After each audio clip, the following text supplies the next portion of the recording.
ఈరోజు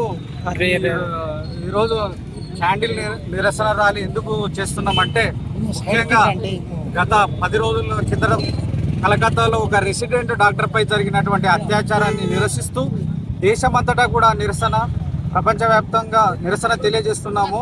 అందులో భాగంగా ఏదైతే ఈ అత్యాచారానికి పాల్పడినరో వాళ్లకు ఇమ్మీడియట్గా శిక్ష విధించాలి. అది ఎలాంటిదంటే, మరొకరు అలాంటి నేరాన్ని పాల్పడడానికి భయపడేట్టుగా ఉండాలని మేమందరం కోరుకుంటున్నాము. ఈరోజు గవర్నమెంట్ ఏదైతే ఉందో ప్రతి జిల్లాలో మెడికల్ కాలేజీలు, హాస్పిటళ్ళు అన్నీ అప్గ్రేడ్ చేస్తూ పెంచుకుంటూ పోతూ ఉంది. అదేవిధంగా ఏ విధంగా అయితే పెంచుతుందో అదేవిధంగా ఇక్కడ రూరల్లో పనిచేస్తున్నటువంటి వైద్య విద్యార్థులకు కానీ డాక్టర్లకు కూడా సెక్యూరిటీని పెంచి సరైన సౌకర్యాలను కల్పిస్తే ఇంకొంత మంచిగా పనిచేస్తామని చెప్పేసి సెంట్రల్ సెక్యూరిటీ ఫోర్స్ కానీ లేదంటే సిఆర్పిఎఫ్ కానీ ఈ విధంగా సెక్యూరిటీని పెంచి మాకు రక్షణ కల్పించాల్సిందిగా కోరుకుంటున్నాము. ముఖ్యంగా ఈ నాట్ ఓన్లీ డాక్టర్ల యొక్క అంటే సమస్య, ఇది సమాజం యొక్క ఒక పెద్ద సమస్యగా మారింది. ఎందుకంటే ఈ రోజుల్లో ఆడపిల్లలు, ముఖ్యంగా విద్యార్థులు అందరూ గవర్నమెంట్ కూడా బేటీ బచావో బేటీ పడావో అని చెప్తా ఉంది, నిదానాలు ఇస్తుంది, కానీ వారికి సరైనటువంటి రక్షణ అనేది సమాజంలో కల్పించట్లేదు.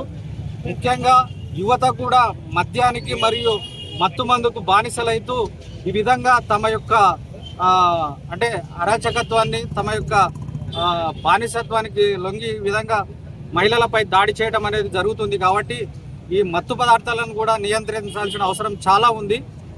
ప్రతి ఒక్క తల్లిదండ్రులు కూడా తమ యొక్క పిల్లలను, ముఖ్యంగా ఏ విధంగా అయితే బాలికలకు జాగ్రత్తలు చెప్తారో అదేవిధంగా తమ పిల్లలకు అంటే మగపిల్లలకు కూడా చిన్నప్పటి నుండే వాళ్ళు ఆడపిల్లలకు ఏ విధంగా రెస్పెక్ట్ ఇవ్వాలి, ఏ విధంగా చూసుకోవాలని తన యొక్క అక్క చెల్లెలుగా భావించి రెస్పెక్ట్ ఇస్తే ఈ సమాజంలో ఉన్నటువంటి ఇట్లాంటి రుగ్మతలు అనేది తగ్గుతాయని కోరుకుంటూ, ముఖ్యంగా గవర్నమెంట్ అనేది సరైన సౌకర్యాలు, భద్రతను కల్పించాల్సిందిగా కోరుకుంటూ, ఇమ్మీడియట్గా ఎవరైతే ఈ అత్యాచారానికి పాల్పడినటువంటి నిందితులు ఉన్నారో వాళ్లకు ఉరిశిక్ష కానీ లేదంటే ఇంకెటువంటి సివియర్గా తీవ్రమైన పనిష్మెంట్ ఇవ్వాల్సిందిగా కోరుకుంటూ, ఈరోజు ఇక్కడ ఉన్నటువంటి నర్సింగ్ విద్యార్థులందరూ కూడా తమ యొక్క సంఘీభావాన్ని తెలియజేస్తూ క్యాండిల్ ర్యాలీ అనేది నిర్వహిస్తున్నాము.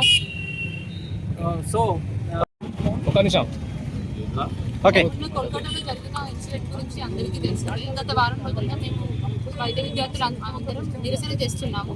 అయితే సుప్రీంకోర్టు ఒక తీర్పు ఇచ్చింది. అది సుప్రీంకోర్టు ఏదైతే తీర్పు ఇచ్చిందో అది మెడికల్ విద్యార్థులకు అనుకూలంగానే ఇచ్చింది. కానీ మేము ఇంకా మాకు హెల్త్ మినిస్టర్ నుండి సరైన రెస్పాన్స్ వచ్చే వరకు ర్యాలీ ఇలానే కొనసాగిస్తాము.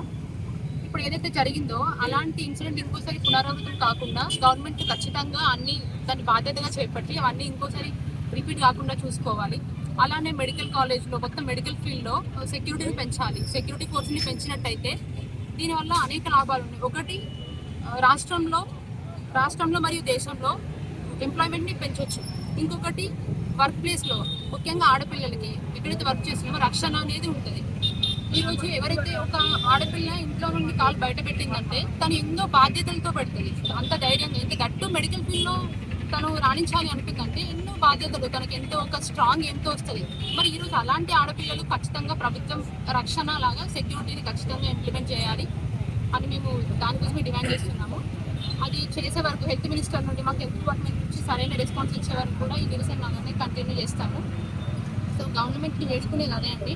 ప్రతి రాష్ట్రంలో కూడా ఇది ఇప్పుడు రాష్ట్రానికి సంబంధించింది కాదు, ఇప్పుడు ఏదో ఇన్సిడెంట్ జరిగిందో మొత్తం దేశానికి సంబంధించింది. ఇలాంటిది ఇప్పుడు ఎన్నో కేసులు జరిగినాయి, నిర్భయ కానివ్వండి, అభయ కానివ్వండి, ప్రియాంక రెడ్డి కేసు కానివ్వండి, ఎన్నెన్ని కానివ్వండి. ఇది ఇంకొకసారి పునరావృతం కాకుండా చూసుకోవాలి. దానికి తగినటువంటి సెక్యూరిటీని కానివ్వండి, మెడికల్లో చాలా ఇంప్లిమెంట్స్ చేయాలి. అలానే ప్రతి ఒక్క అబ్బాయికి కూడా ప్రతి ఒక్క ఫెటర్నిటీ భ్రాతృత్వ భావం అనేది ఉండాలి. ఇంట్లో నుండి బయట అడుగు పెట్టినామంటే ఒక అమ్మాయిని ఎలా చూడాలి, ఆ భ్రాతృత్వ భావం పెరిగినప్పుడు ఖచ్చితంగా ఇలాంటివి తగ్గుతాయండి అని 90% తగ్గుతాయి. సో గవర్నమెంట్ కూడా దీనికి తగినటువంటి చర్యలు తీసుకోవాలని కోరుతున్నాను. ఓకే, గత 10 రోజుల నుండి మనం చూస్తున్నాము ఈ నిరసనలు దేశవ్యాప్తంగా జరుగుతున్నాయి. నాకు చెప్పేది ఏంటనగా బేటీ పడావ్ బేటీ బచావ్ అన్నారు, కానీ ఇద్దరు బేటీ పడియే పర్ బచీ నహీ.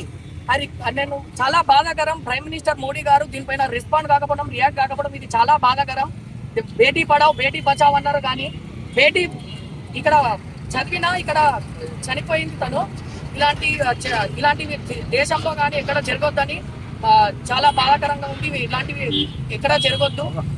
తర్వాత ఇంకా నేను రాష్ట్ర ప్రభుత్వం, కేంద్ర ప్రభుత్వం ఒకటే కోరుతున్నాము, మీరు సెక్యూరిటీని పెంచితే మీరు అక్కడ ఎంప్లాయ్మెంట్ ని పెంచినట్టు కూడా ఉంటుంది. అలాంటి ప్రతి కుటుంబానికి కూడా లాభంగా ఉంటుంది. మేము కూడా చాలా ధైర్యంగా ఉంటాం సెక్యూరిటీ మీరు పెంచారని.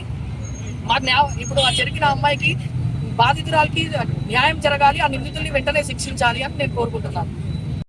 భారతదేశంలో స్త్రీ శక్తి, నారీ శక్తి వాళ్ళ రోజుల్లో ఇలా జరగడం చాలా అమానుషం. మాకు ప్రత్యేకంగా మా డిమాండ్ వచ్చి చాలా క్లియర్గా ఉన్నాయి. ఒకటి, సెంట్రల్ గవర్నమెంట్ నుంచి సెంట్రల్ ప్రొటెక్షన్ యాక్ట్ వచ్చే వరకు ఇలా నిరసన కంటిన్యూ చేస్తూనే ఉంటాము. మాకు స్పష్టమైన హామీ కావాలి, ఏదో ఓరల్గా చెప్పడం కాదు. ఇలాంటివి డాక్టర్ల మీద ఎన్ని జరిగినా మేము భరించాం, ప్రజలకు సేవ చేసాం. కానీ ఇప్పుడు భరించడానికి మేము ఓపికతో లేము. మాకు ఖచ్చితంగా సెంట్రల్ ప్రొటెక్షన్ యాక్ట్ అమలు చేసి తీరాలి. అప్పుడు మాత్రమే మేము నిరసనలు కానీ ఆపుతాము, మళ్ళీ మా విధులు ఈ తరగతులకు వెళ్తాం.